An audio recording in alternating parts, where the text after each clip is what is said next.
Српскиот премиер Александар Вучич денеска во Белград се среќава со преседателот на Република Српска Милорад Додик. Вучич и Додик ќе разговараат за плановите да се одржи референдум за денот на Република Српска. Доколку референдумот се спроведе и биде успешен, 9 јануари треба да се слави како национален ден. Но референдумот најде на неодобрување од страна на Европската унија, Соединетите држави и муслиманско-хрватскиот ентитет во Босна и Херцеговина.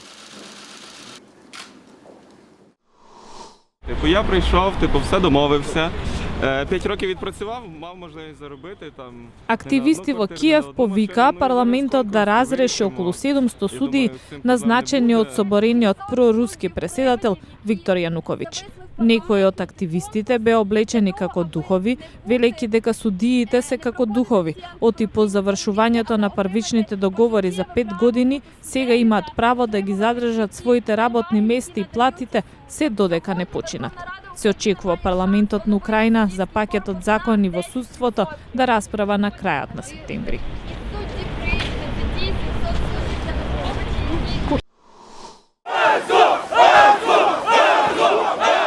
Синоќа, втора вечер поред, луѓе протестираат во главниот град на Украина, Киев, против нелегална изградба на стамбен комплекс.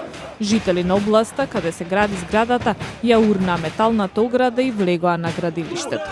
Тие обвинуваат дека инвеститорот нелегално присвоил земјиште во близина на нивните домови. Жителите беа поддржани од ветераните на баталјонот Азов, кои неодамна се бореа со проруските сепаратисти во источна Украина.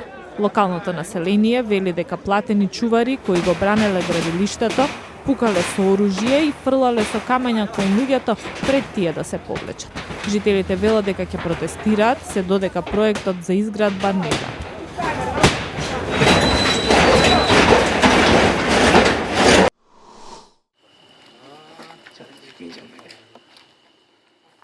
Узбекистанските власти ослободија 4 државјани на Киргистан кои беа притворени по граничниот спор со соседен Киргистан.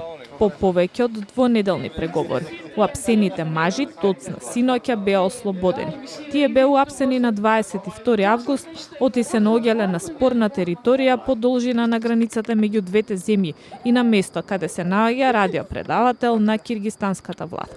Околу 300 километри од вкупно 1000 километри долгата граница меѓу Киргистан и Узбекистан остана спорна по распадот на Советскиот сојуз во 1991 година.